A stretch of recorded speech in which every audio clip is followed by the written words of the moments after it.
Bom dia a todos e sejam muito bem-vindos à reunião pública com investidores e videoconferência de divulgação dos resultados do terceiro trimestre de 2024 da Energisa. Informamos que esta videoconferência está sendo gravada e será disponibilizada no site de RI da companhia, onde se encontra disponível a respectiva apresentação. Destaco que para quem precisar de tradução simultânea, que temos essa ferramenta disponível no ícone do globo escrito Interpretation, localizado no centro inferior da tela. Ao selecioná-lo, escolha o seu idioma de preferência, português ou inglês. Para aqueles ouvindo a videoconferência em inglês, há a opção de silenciar o áudio original em português, clicando em Mute Original Áudio. Para o Q&A, sessão de perguntas e respostas, orientamos que sejam enviadas via ícone de Q&A, no botão inferior de sua tela. Por padrão da dinâmica, seus nomes serão anunciados para que façam a sua pergunta ao vivo. Nesse momento, uma solicitação para ativar o seu microfone aparecerá na tela.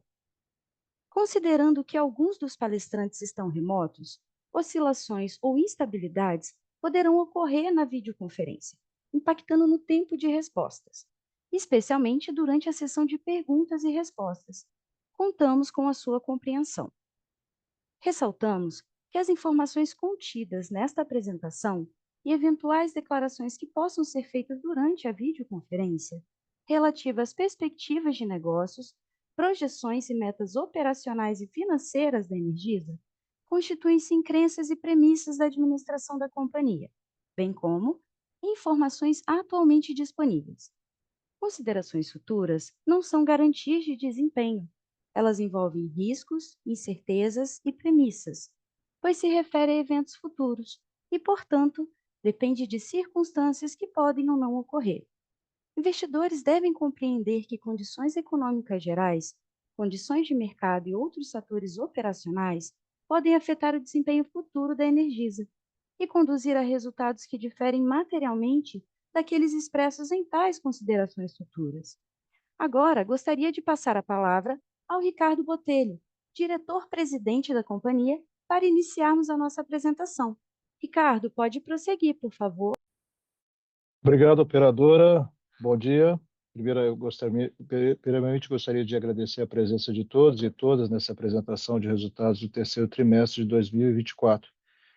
Participam comigo o nosso CFO, diretor de Relações com Investidores, o Maurício Botelho, o vice-presidente de Regulação e Relações Institucionais, o Fernando Maia, vice-presidente de Redes, o Joarélio de Souza, a vice-presidente de Gente, Gestão e Sustentabilidade, Daniele Salomão, a vice-presidente de Soluções Energéticas e da Energisa, Roberta Godoy, a diretora-presidente dos Negócios de Gás, Débora Oliver, que acabou de se juntar ao nosso time, e o diretor-presidente da S-Gás, Fábio Bertolo, e também todo o time de relações com investidores da Energisa.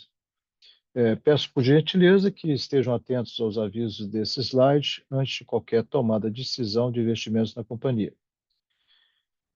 Iniciando agora a apresentação, eu gostaria de fazer alguns destaques relativo aos resultados do grupo neste terceiro trimestre de 2024. Começando aqui pelo esse trimestre, nós completamos um ano desde a aquisição da S-Gás, nosso primeiro investimento em distribuição de gás, e entregamos vários recordes que exploraremos mais à frente dessa apresentação.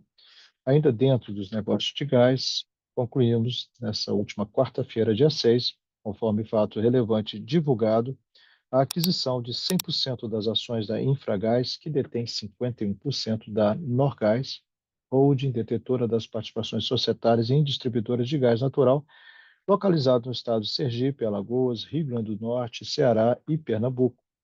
Sobre a participação detida pela Norgás na distribuidora de Sergipe, destacamos no fato relevante que, no contexto do exercício de determinados direitos de preferência previsto em acordo de acionistas, o Estado de Sergipe celebrou contratos de compra e venda das suas ações, para aquisição da totalidade da participação societária detida pela Norgás na Sergás. Após a verificação das condições precedentes e o fechamento dessa transação envolvendo a Norgás e o Estado de Sergipe, a Norgás deixará de ser acionista da Sergás, permanecendo a participação nas outras 4 distribuidoras. Com a aquisição da Norgás, nosso objetivo é contribuir para o crescimento desse mercado, com a nossa experiência centenária em gestão de ativos de distribuição, relacionamento com clientes e conhecimento do ambiente regulado e livre. Nós operamos há 20 anos, 27 anos aqui na região Nordeste e sempre acreditamos que na região, pelo seu forte potencial de crescimento, o PIB da região é um dos que mais cresce no Brasil e queremos nos posicionar como um player relevante na ampliação da demanda e na infraestrutura de gás natural no Brasil. No segmento da distribuição de energia, o desempenho do mercado segue com um crescimento relevante, 5,9%, quando a gente compara com o terceiro tri do ano passado, a maior taxa dos últimos 11 anos para esse trimestre. O PMSO do grupo, excluindo aí os efeitos não recorrentes de provisão de PLR, cresceu 4,2% no comparativo entre trimestres, ou seja, em linha com a inflação do período, demonstrando atenção e eficiência na gestão de custos. E, por último, gostaria de destacar o desempenho da Reenergisa no nosso braço de geração distribuída, que alcançou a marca de 420 megawatt-pico de potência instalada. No terceiro trimestre deste ano, por mais um ano consecutivo, conquistamos o selo do GPTW em algumas das nossas empresas, tendo alcançado o 19º lugar no ranking nacional e o segundo lugar no ranking estadual com a Energisa Minas Rio. Ou seja, somos mais uma vez uma das melhores empresas para se trabalhar, reforçando o nosso compromisso com o valor pessoas. Aproveito para agradecer às mais de 17 mil pessoas que contribuem diariamente para a construção deste grupo. Finalizo por aqui os destaques e passo a palavra para o Maurício Botelho, CFO e diretor de Relações de Investidores do grupo, para seguir com a apresentação dos resultados deste terceiro trimestre. Obrigado, Ricardo. Bem, bom dia a todos. Agradeço pela presença na divulgação de mais um resultado trimestral do Grupo Energisa. Gostaria de iniciar chamando a atenção para os efeitos não recorrentes ou não caixa, que usualmente consideramos para melhor entendimento dos resultados. Eles são, o primeiro, a provisão da participação de lucros e resultados, foram 61,5 milhões de impacto no trimestre, na linha do PMSO, em função do reconhecimento da PLR em bases mensais, e não no último trimestre do ano, como sempre consideramos até o exercício do ano passado. Então, dessa forma, o PMSO está afetado negativamente em bases comparativas no terceiro trimestre de 2023. O segundo item é a provisão de sobrecontratação da Energisa Acre, foram 2,2 bilhões de efeito no trimestre, na linha de ativos e passivos regulatórios daquela concessionária. Da mesma forma que foi feito no PLR, passamos a provisionar mensalmente o impacto estimado da sobrecontratação para o ano de 24. Particularmente neste trimestre, o efeito do EBITDA foi positivo, em função da melhor perspectiva de fechamento da sobrecontratação do ano de 2024. Essas duas mudanças na forma de apresentação visam trazer menos volatilidade nos resultados trimestrais, em especial no quarto trimestre. Temos ainda a marcação a mercado da Energisa Comercializadora, foram 14,1 milhões de efeito não caixa, referente à marcação da carteira da comercializadora. E, finalmente, a marcação ao mercado do call da Energisa Participação Minoritárias, a EPM. Esse efeito impacta somente a linha de lucro líquido, pois é registrado no resultado financeiro e teve um valor de 98,4 milhões de efeito positivo não caixa no trimestre, em função da marcação dessa opção de compra das ações da EPM. Nós temos mais detalhes sobre essa operação na seção das planilhas interativas lá no nosso site de relações com investidores. Falando do EBITDA, o EBITDA recorrente recuou 13,5%, alcançou a marca de 1,8 bilhão no trimestre. Os efeitos mais relevantes que ajudaram a explicar o resultado foram os reajustes tarifários de Mato Grosso do Sul e Sergipe, que foram negativos em função, principalmente, do IGPM. As três distribuidoras respondem mais ou menos com 46% do EBITDA do grupo no terceiro trimestre. Por outro lado, o EBITDA recorrente das empresas Energisa Acre e Energisa Rondônia tiveram um crescimento aproximadamente de 28% em função da primeira revisão tarifária pós-aquisição, que ocorreu no final do ano passado. A Energisa Paraíba e Energisa Tocantins também cresceram acima de 30% no mesmo indicador, explicado aqui pelo ótimo desempenho do mercado nessas duas concessões, principalmente no segmento residencial, além do reajuste tarifário positivo. É importante destacar que no trimestre o EBITDA foi afetado na linha de contingência por revisão de probabilidade de processos judiciais oriundos do Grupo Rede, que afetaram aí cerca de 40 milhões no indicador de EBITDA. Indo para o indicador de alavancagem de dívida líquida para o EBITDA ajustado, ele fechou o trimestre em 2,8 vezes. Esse indicador segue de forma comportada, refletindo a nossa disciplina financeira e distante aqui dos covenants financeiros vigentes. Gostaria de destacar aqui no trimestre o excelente trabalho de alongamento de perfil da dívida. Foram realizados 3,8 bilhões em transações de rolagem de dívida e 1 bilhão de uma exchange offer, onde os debenturistas com posições com vencimentos em 2025 e 2026 tiveram a opção de trocar por um título mais longo, melhorando assim o cronograma de amortização das dívidas do Grupo Energisa.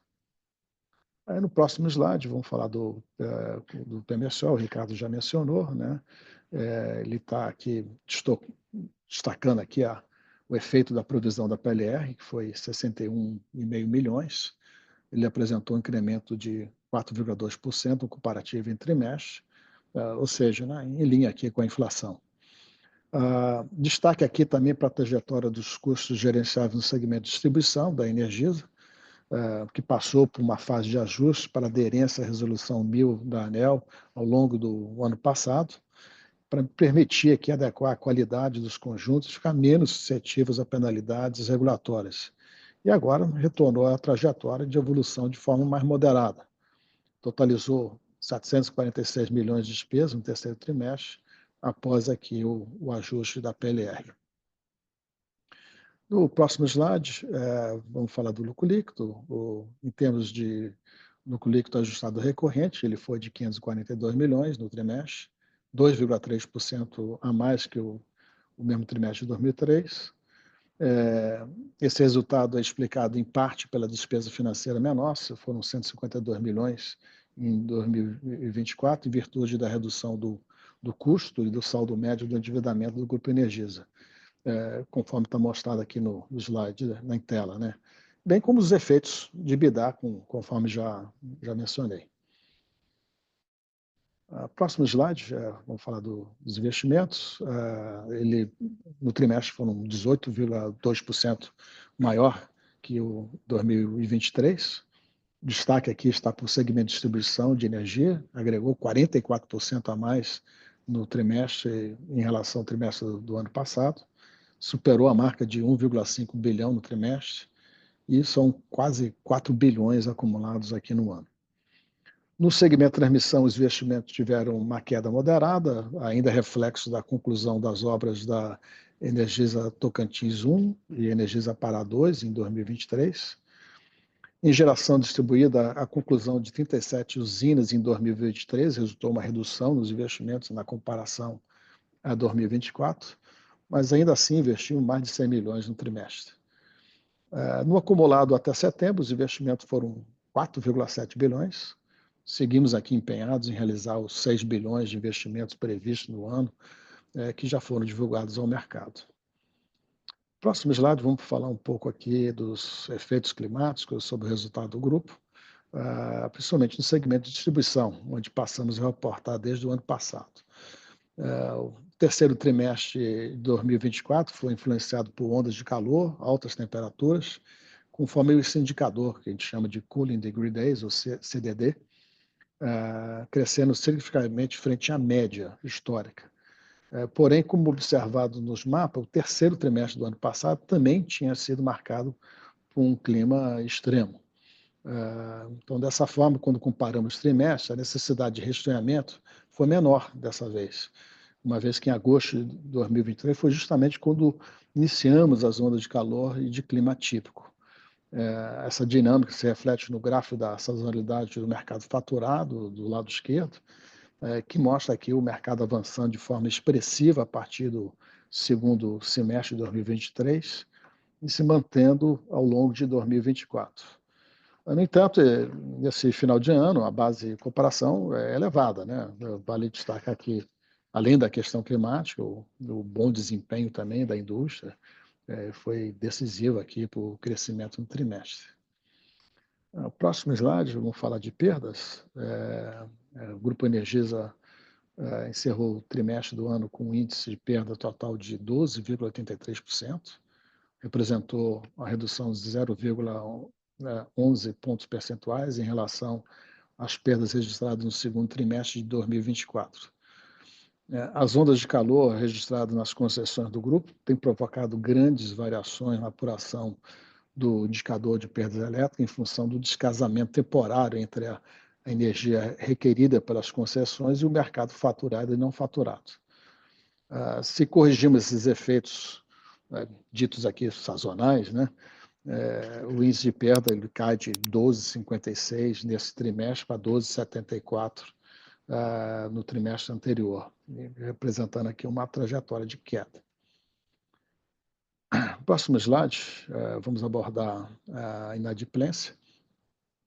Queria destacar que a taxa de arrecadação do Grupo Energisa alcançou 97,16%, o melhor desempenho desde o terceiro trimestre de 2017, anterior aquisição aqui do Energisa Acre, Energisa Rondônia, mesmo aqui um cenário aqui de aumento do valor médio de endividamento das famílias brasileiras. É importante mencionar que esse indicador antecedente é um indicador de inadimplência, né? A inadimplência do segmento de distribuição de energia elétrica encerrou o trimestre com 84,7 milhões. É o segundo trimestre seguido de queda, entretanto, ainda superou o patamar registrado lá no terceiro trimestre de 2023. Então, aqui encerramos aqui os destaques do trimestre e daqui por diante nós vamos entrar aqui na reunião pública. Deixa eu tomar uma aguinha aqui. Alan, por favor, slides da reunião pública. No Energisa Day do ano passado, compartilhamos com vocês as diretrizes estratégicas do Grupo Energisa, evidenciando o nosso histórico exitoso e as intenções de investimentos e desafios do grupo, conforme demonstrado aqui nesse slide. Na distribuição de energia elétrica, a renovação das concessões e os investimentos para fazer frente às exigências de qualidade que se apresentavam como um desafio para 2024. Na transmissão de energia elétrica, a oportunidade de aquisição de novos lotes via leilão ou mesmo ativos já operacionais estava dentro do nosso radar no planejamento, sem contar com a conclusão das linhas ainda em fase de construção. Na Reenergisa, previmos o desenvolvimento de projetos de geração distribuída de forma orgânica e inorgânica, além dos desafios naturais da abertura de mercado. No segmento de gás natural, o desenvolvimento da ES Gás, além da recém-adquirida, que até então foi recém-adquirida, né? E possíveis operações de aquisições do setor, além do início da construção da primeira usina de biometano. Ao longo de 2024, conseguimos aqui, comprando mais uma vez a nossa disciplina na alocação de capital prudente, cumprindo aqui os compromissos de 2023. E aqui eu vou destacar por segmento. No segmento de distribuição de energia elétrica, estamos em fase de consulta pública para análise da minuta do aditivo do contrato, que trata da prorrogação das concessões, cuja principal prerrogativa é a prestação de serviço adequado. Das 19 companhias do Brasil com contratos de vencer até 2031, 4 são concessionárias do Grupo Energisa e representam cerca de 60% do nosso EBITDA. Ao longo de 2023, em antecipação a essas discussões, o Grupo Energisa redimensionou sua estrutura de modo a garantir a eficiência e manutenção da qualidade de todas as suas concessões. A adequação não impactou somente o nível de PMSO, como falamos anteriormente, mas também elevou o volume de CAPEX dedicado ao atingimento das metas e à manutenção da qualidade das distribuidoras. Acreditamos que o processo continuará sendo bem conduzido, com boa interlocução com os órgãos reguladores e com a comunidade, tendo como pano de fundo a segurança jurídico-regulatória e o consumidor como centro das decisões. Em termos de investimento, historicamente realizamos investimentos bem acima da depreciação regulatória, o que reflete na base de remuneração robusta, 22,4 bilhões em setembro, e, consequentemente, o EBITDA societário consideravelmente superior ao EBITDA regulatório. Vale destacar o EBITDA regulatório de 2023, ele está aqui positivamente impactado por financeiros que somaram, na ocasião, 161 milhões. Desconsiderando esse efeito, a variação passaria de 17% para 25% no comparativo com 2024. Gostaria aqui também de destacar as empresas adquiridas em 2018, a Energisa Acre e a Energisa Rondônia, que após um intenso programa de turnaround já consegue superar com boa margem o EBITDA regulatório. Como resultante da boa alocação de capital e execução eficiente, apenas a Energisa Tocantins e Mato Grosso do Sul estão ligeiramente abaixo da meta total dos conjuntos do limite regulatório do indicador de DEC de 2024, no que se refere ao FEC, há uma ampla margem para o limite. Estamos direcionando os recursos necessários para encerrarmos o ano com todas as distribuidoras dentro da meta de estipular em 2024, do total dos conjuntos dentro do limite de DEC e FEC. Na transmissão de energia, o ano de 2024 foi mais um período marcado pela prudência na locação de capital e disciplina financeira nos leilões. No primeiro semestre, caracterizado por um certame com vários lotes de porte relevante, e conseguimos arrematar o lote número 12, localizado no Maranhão e Piauí. A linha possui 395 quilômetros de extensão e vai agregar 112 milhões de RAP, totalizando 963 milhões de receita consolidada do grupo e um total de 13 ativos no portfólio. O CAPEX estimado da ANEEL é de 933 milhões e o prazo do regulador para a entrada em operação é junho de 2030. Temos uma média antecipada aqui de 15 meses nos projetos de transmissão.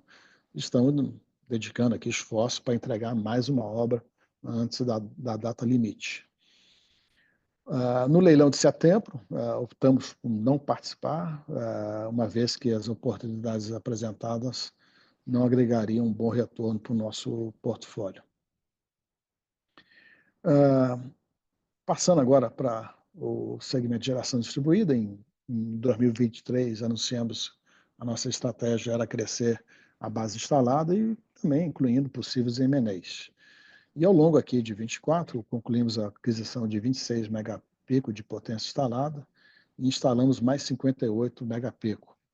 Encerramos o trimestre com 414 megapico e o acumulado de 429 até a data de hoje.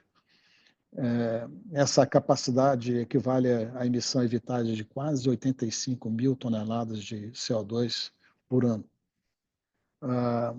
Adicionalmente, aumentamos nossa capilaridade para 9 estados, agregamos aqui o Ceará, Pernambuco, Piauí, Maranhão no mapa da Reenergisa.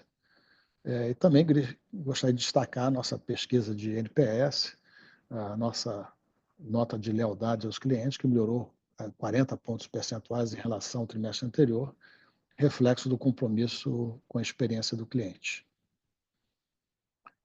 Vamos aqui para a distribuição de gás, conforme o Ricardo mencionou no início da apresentação, Anunciamos na quarta-feira passada a conclusão da aquisição de 51% da Norgás, a holding detentora das participações societárias em distribuidoras de gás localizada em alguns estados da região Nordeste. Com relação ao exercício do direito de preferência do estado de Sergipe, na empresa Sergás, o valor da transação anunciado no fator relevante em 6 de novembro já exclui a participação da Norgás nessa distribuidora. O estado de Sergipe, pelos termos acordados, vai efetivar o pagamento dessa participação em 2 parcelas, um pedaço em dezembro e outro no início de janeiro. Com a conclusão da transação, o Grupo Energisa anuncia também a chegada da Débora Oliver como diretora presidente de negócios de gás, executiva que será responsável pela gestão dos investimentos do segmento gás natural, biogás, biometano e biofertilizantes. A Débora tem a trajetória reconhecida no segmento, irá compor o time à frente dessa nova unidade de negócio. Essa conclusão dessa aquisição amplia a presença do Grupo Energisa no segmento de distribuição de gás natural, com a estratégia de diversificação do portfólio e reconhecimento como empresa com soluções completas de energia voltadas para a demanda dos clientes por combustíveis de menor emissão. Ao longo de 2024, destacamos alguns marcos regulatórios do segmento de gás que reforçam a nossa decisão em desenvolver essa nova avenida aqui de crescimento. O interesse dos agentes públicos no desenvolvimento desse segmento, através de projetos aqui mencionados, e focados em fazer do gás o combustível de transição energética. Elas vão ao encontro dos objetivos estratégicos que nós apresentamos lá em 2023.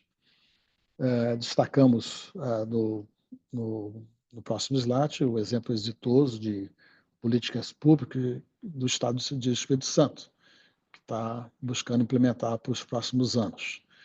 A S-Gás, juntamente com outras 22 entidades públicas e privadas do Estado do Espírito Santo, ela participou da elaboração do programa S Mais Gás, iniciativa da Secretaria de Desenvolvimento do Estado do Espírito Santo, que tem entre seus objetivos a criação de um hub dinâmico de gás natural e biometano, impulsionar a competitividade do Estado no cenário de negócios nacional e internacional, promovendo o desenvolvimento econômico acelerado e sustentável por meio de redes empresariais e estimulando também a economia verde. O programa faz parte de políticas públicas do Estado e visa oferecer mais segurança e confiabilidade no fornecimento de energia, além de mais competitividade para os consumidores, e promover a descarbonização da matriz energética do Estado. Para isso, propõe a elevação do consumo diário de gás natural dos atuais 2,3 milhões para 2,8 milhões de metros cúbicos em 2026 e de 7 a 15 milhões de metros cúbicos em 2034. Outro importante avanço possibilitado aqui pelo programa S Mais Gás é a produção pioneira de biometano no Estado do Espírito Santo. A expectativa é que a produção diária alcance 50 mil metros cúbicos em 2026 e 300 mil metros cúbicos em 2034. Nesse pouco mais de um ano da gestão da Energisa na S-Gás, conseguimos entregar alguns marcos importantes para distribuidoras através do aproveitamento de sinergias e o início do modus operandi aqui do Grupo Energisa, comprovadamente exitoso no segmento de distribuição de energia. As atividades transacionais já foram absorvidas pelo nosso centro de serviço, realizamos a migração dos principais sistemas e aproveitamos a nossa expertise de marketing e vendas para acelerar a expansão do segmento. A recém-adquirida Norgás vem para completar mais uma etapa na evolução dos negócios de gás no Grupo Energisa. Vamos agregar 4 novos estados no nosso portfólio e acreditamos que tem muitas oportunidades de crescimento na região Nordeste. A Energisa decidiu manter a continuidade da gestão das empresas adquiridas e, por isso, vai manter os executivos responsáveis pelas respectivas diretorias técnico-comercial das distribuidoras. Próximo slide, desde outubro deste ano, o grupo está mais completo com biosoluções, que tem como missão oferecer soluções integradas para descarbonização e transição energética. Temos aqui 3 linhas de negócio: o tratamento do resíduo industrial, a comercialização de biofertilizantes e a produção e venda de biometano, sendo esse último nosso maior foco. A Agric, o nosso primeiro projeto aqui da divisão, já oferece serviços de tratamento de resíduo orgânico e fertilizantes orgânicos. A produção de biometano está prevista para iniciar no segundo semestre de 2025, aí vai marcar a nossa entrada definitiva no setor, com um modelo de negócio que abrange toda a coleta e tratamento de resíduos até a oferta de produtos sustentáveis. Essas obras estão em estágio avançado, com previsão de produção de 25 mil metros cúbicos por dia de biometano e processamento de 350 toneladas diárias de resíduos.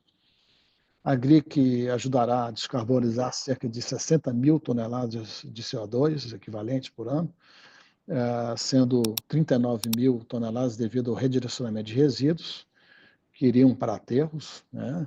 E 20 toneladas de CO2 equivalentes pela substituição de GLP por biometano em sistemas industriais. Aqui falamos dos compromissos assumidos em 2023 e como desenvolvemos nossa estratégia desde 2024. Para o ano de 2025 em diante, seguimos com muitos desafios em todos os segmentos. Na distribuição de energia, estimamos concluir no primeiro semestre o processo de renovação das concessões, a assinatura dos termos aditivos, conforme o cronograma já divulgado aí no decreto. Acreditamos que o processo continuará sendo bem conduzido, com boa interlocução com os órgãos reguladores, com a comunidade, e tendo como pano de fundo a segurança jurídica, regulatória e o consumidor como centro das decisões. Em paralelo, seguimos investindo de forma prudente e bem direcionada para garantir a excelência dos indicadores de qualidade, a redução das perdas, inadimplência, tudo isso com alocação de capital prudente e eficiente. Na transmissão de energia, ela apresenta desafios devido aí à majoração das taxas de juros, os deságios grandes nos leilões dos ativos novos. Então, dessa forma, vamos analisar oportunidades de forma bem oportunística nos leilões e eventuais M&As operacionais que tragam algum upside de portfólio, sempre aqui com muita disciplina financeira. Na Reenergiza, o segmento de geração distribuída, continuamos com o objetivo de ter acima de 500 megapico, sempre tendo o cliente como centro das soluções e rentabilizando os ativos de uma operação eficiente. Na comercializadora, a abertura de mercado já nos proporcionou muitas oportunidades. Estamos nos preparando para as demais que irão aparecer. A aquisição da Clark, ainda no início de 2024, foi mais um passo na direção de oferecer opções para o nosso cliente que deseja migrar para um ambiente de contratação livre. Nos negócios de gás, em 2025, temos um marco importante para a S-Gás, que será a primeira revisão tarifária da concessão. Já estamos trabalhando junto com o regulador local na discussão da metodologia da revisão tarifária e no plano de investimentos para o próximo ciclo. Na Norgás, estamos em estágio inicial de análise do ativo após o processo de conclusão de aquisição. Já temos um plano de iniciativas traçado pelos primeiros meses como sócio responsável pela expansão das distribuidoras. Temos certeza que será uma jornada de muito sucesso e pretendemos aportar a nossa experiência na operação desses ativos e fomento da demanda. Através da Biosoluções, concluiremos a construção da Agric e estamos atentos a outras oportunidades que possam agregar no nosso portfólio. É nesse ambiente desafiador, que há quase 120 anos, nos instiga a pensarmos em como fazer diferente e não perder a disposição depois de muitas conquistas.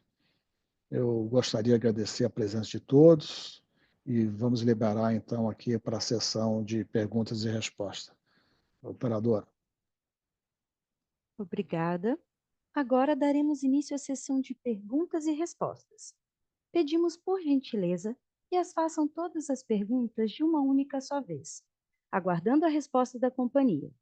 Lembrando que, para fazer perguntas, orientamos que sejam enviadas via ícone de Q&A, no botão inferior de sua tela. Por padrão da dinâmica, seus nomes serão anunciados para que façam a sua pergunta ao vivo. Nesse momento, uma solicitação para ativar o seu microfone aparecerá na tela. Por favor, aguardem enquanto coletamos as perguntas.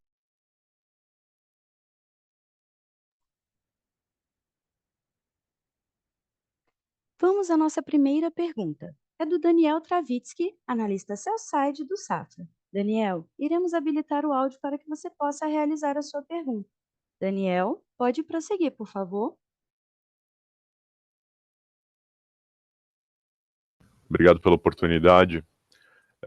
Bom, queria pedir para vocês comentarem um pouquinho mais sobre a dinâmica de custos aqui na distribuidora, né, olhando para 2025 aqui pensando na dinâmica da assinatura de renovação dos contratos de concessão, né, das distribuidoras, né, como que fica, se essa dinâmica de custos ela fica um pouquinho mais puxada para cima, né, até a assinatura dos contratos, ou se isso segue um pouquinho mais para cima depois disso, só para a gente entender realmente como que vocês estão vendo isso, né? Então, se puder dar uma noção para a gente do que é custo recorrente olhando para frente, ajudaria aqui. Obrigado.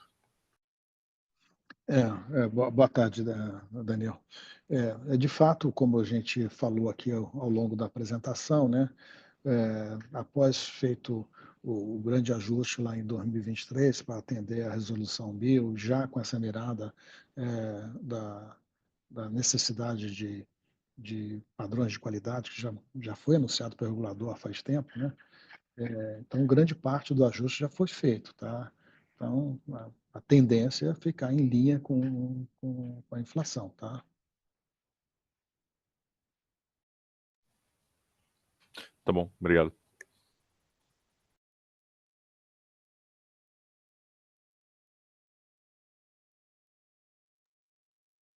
Lembrando que, para fazer perguntas, orientamos que sejam enviadas via ícone de Q&A, no botão inferior de sua tela.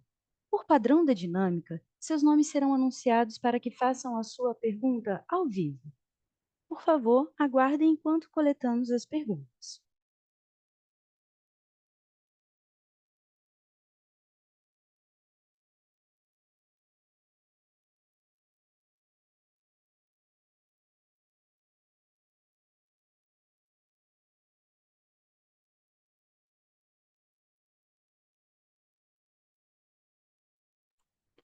Vamos à nossa próxima pergunta. É do Guilherme Lima, analista sell-side do Santander. Guilherme, iremos habilitar o seu áudio para que você possa realizar a sua pergunta. Guilherme, pode prosseguir, por favor. Bom dia, pessoal. Obrigado pela pergunta. É só na questão do custo, a gente viu aqui a boa performance de PMSO recorrente do TRI. No quarto TRI 24, faz sentido a gente imaginar algum impacto para a gente atingir o enquadramento, né, de EMS e ETO no patamar de DEC regulatório, ou em linha com inflação, vocês acham que já está tudo desenhado para ser atingido o DEC FEC, o DEC, né, que está desenquadrado? E se vocês puderem comentar um pouquinho sobre o patamar de alavancagem da companhia, dada essa dinâmica macro, né, com expectativa de juros maiores, exposição ao CDI, se isso poderia afetar de alguma maneira a estratégia de crescimento. Obrigado. Boa tarde. Bem, sobre o PMSO, na linha que eu respondi ao Daniel, né, vamos dizer, as equipes, a estrutura já está montada, tá? Então, segue essa tendência. Eu só queria ressaltar aqui, né, que o quarto trimestre você tem o efeito da PLR, né, que ano passado tinha a provisão toda no trimestre, e esse ano vai dar uma invertida ali, né, no comparativo, né. Então, mas assim, as equipes já estão formadas, então não tem expectativa de grandes variações, não, tá? Os indicadores estão bem próximos, né? Então é uma curva, né? Então o objetivo final é 2026, né? Sobre a alavancagem, você está correto, né? A perspectiva anterior, né, lá no final do ano passado, né, é que teríamos um declínio das taxas de juros no Brasil. Infelizmente, isso parece que não vai acontecer, então, naturalmente, você dá um pouco de pressão no indicador, né? Você vê que ele variou 0,1 ponto vezes, né, do segundo TRI para o terceiro TRI, então há uma tendência de uma subida leve, né, e também em função do pagamento para a aquisição da Norgás, né. Então, isso aí afeta um pouco também, são os 900 milhões mais ou menos, né, que te afeta no teu caixa, né.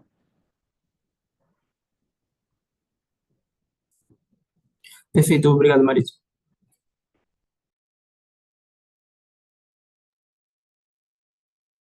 Lembrando que, para fazer perguntas, orientamos que sejam enviadas via ícone de Q&A, no botão inferior de sua tela. Por padrão da dinâmica, seus nomes serão anunciados para que façam a sua pergunta ao vivo. Por favor, aguardem enquanto coletamos as perguntas.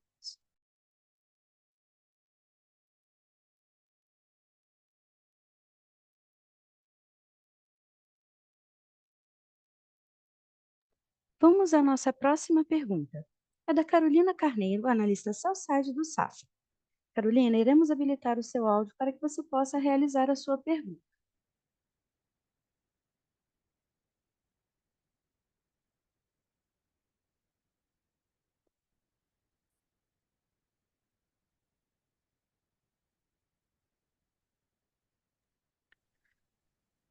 Eu vou ler aqui a pergunta da Carolina. Ela pergunta: podem comentar sobre a dinâmica de perdas e PDD nesse trimestre e as ações de combate? Bem, eu vou passar isso aqui para o Giorelli. Olívia, estou reparando aqui que o Vladimir também perguntou uma coisa similar, tá? Então, Giorelli, por favor, você pode responder?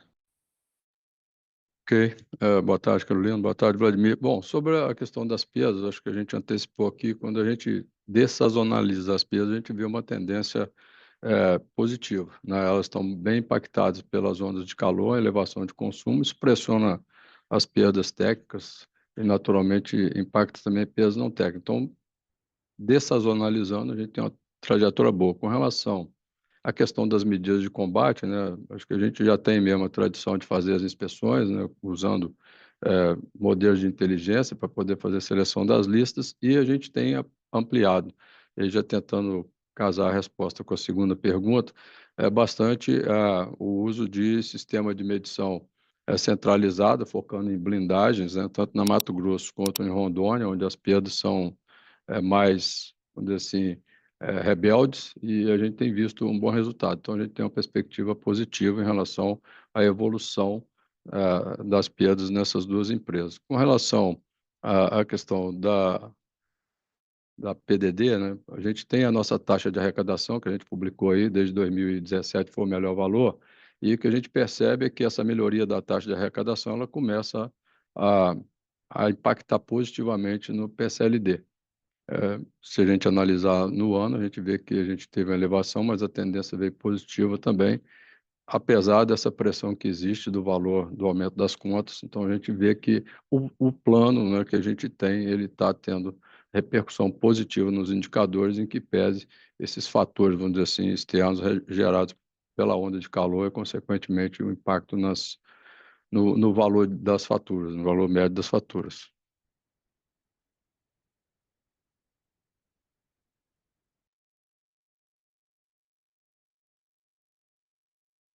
Lembrando que, para fazer perguntas, orientamos que sejam enviadas via ícone de Q&A, no botão inferior de sua tela.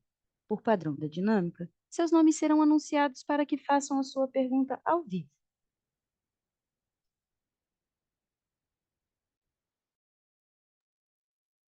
Marcelo, a gente vai ler então aqui a sua pergunta. Você pede para a gente falar um pouco sobre a aquisição da Infragás, quando sai o caixa e quando começa a reconhecer o resultado. Vai ser por equity income. Aí o Maurício vai te responder.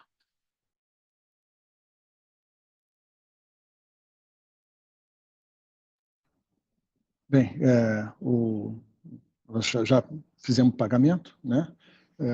Então, agora tem o período de exercício do Estado, né?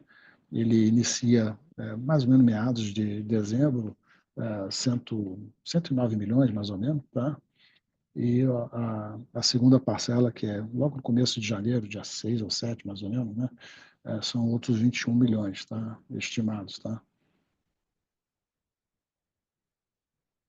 E, obviamente, o Active Income já começa a partir de novembro, né? O registro. Lembrando que, para fazer perguntas, orientamos que sejam enviadas via ícone de Q&A, no botão inferior de sua tela. Por padrão da dinâmica, seus nomes serão anunciados para que façam a sua pergunta ao vivo. Aguardem enquanto coletamos as perguntas.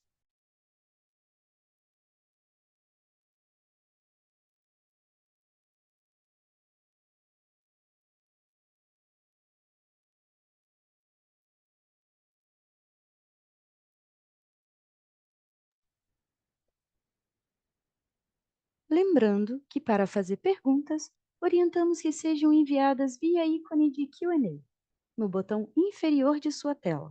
Por padrão da dinâmica, seus nomes serão anunciados para que façam a sua pergunta ao vivo. Aguardem enquanto coletamos novas perguntas.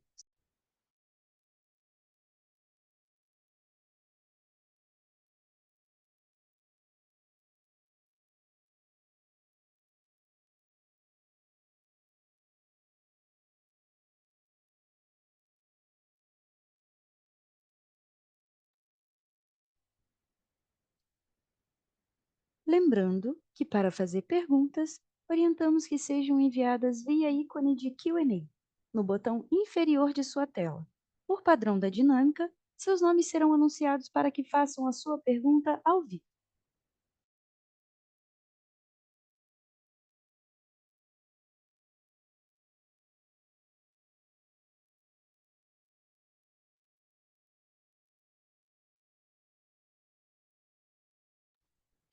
A nossa próxima pergunta é do Gabriel Francisco, analista Buyside. Gabriel, iremos habilitar o seu áudio para que você possa realizar a sua pergunta.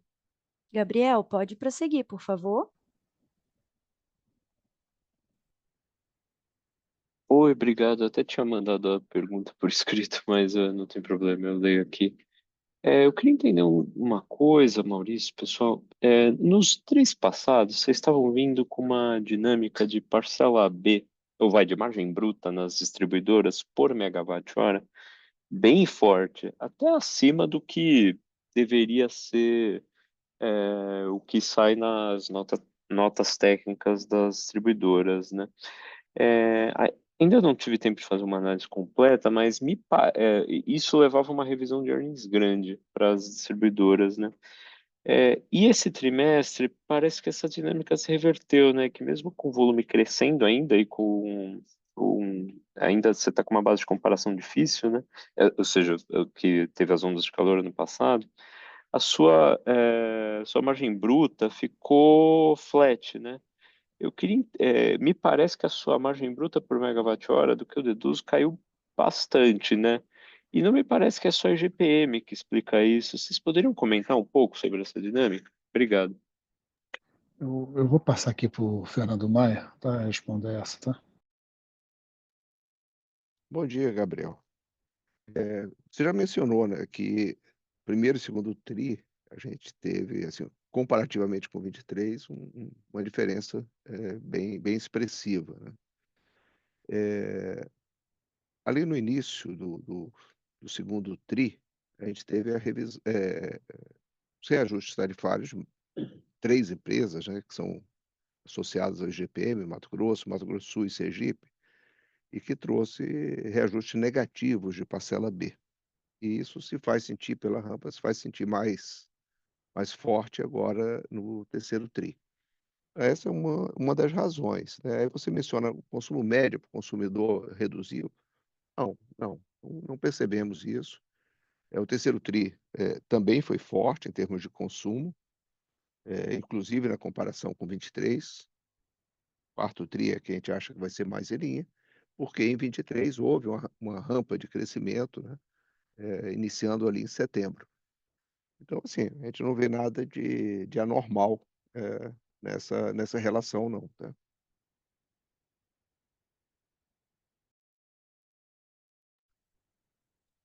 Entendido, Fernando. Obrigado.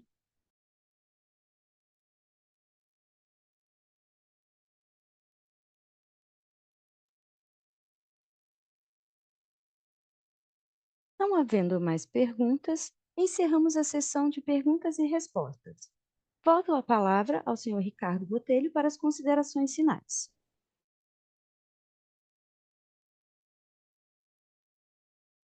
Bom, com isso a gente conclui também a sessão pública e dos resultados do terceiro trimestre. Eu gostaria de agradecer a todos pela atenção e até o próximo trimestre. Muito obrigado. Boa tarde. Boa tarde. Encerramos a reunião pública com investidores e videoconferência de divulgação dos resultados do terceiro trimestre de 2024 da Energisa. O Departamento de Relações com Investidores está à disposição para responder as demais dúvidas e questões. Muito obrigada aos participantes e tenham uma boa tarde.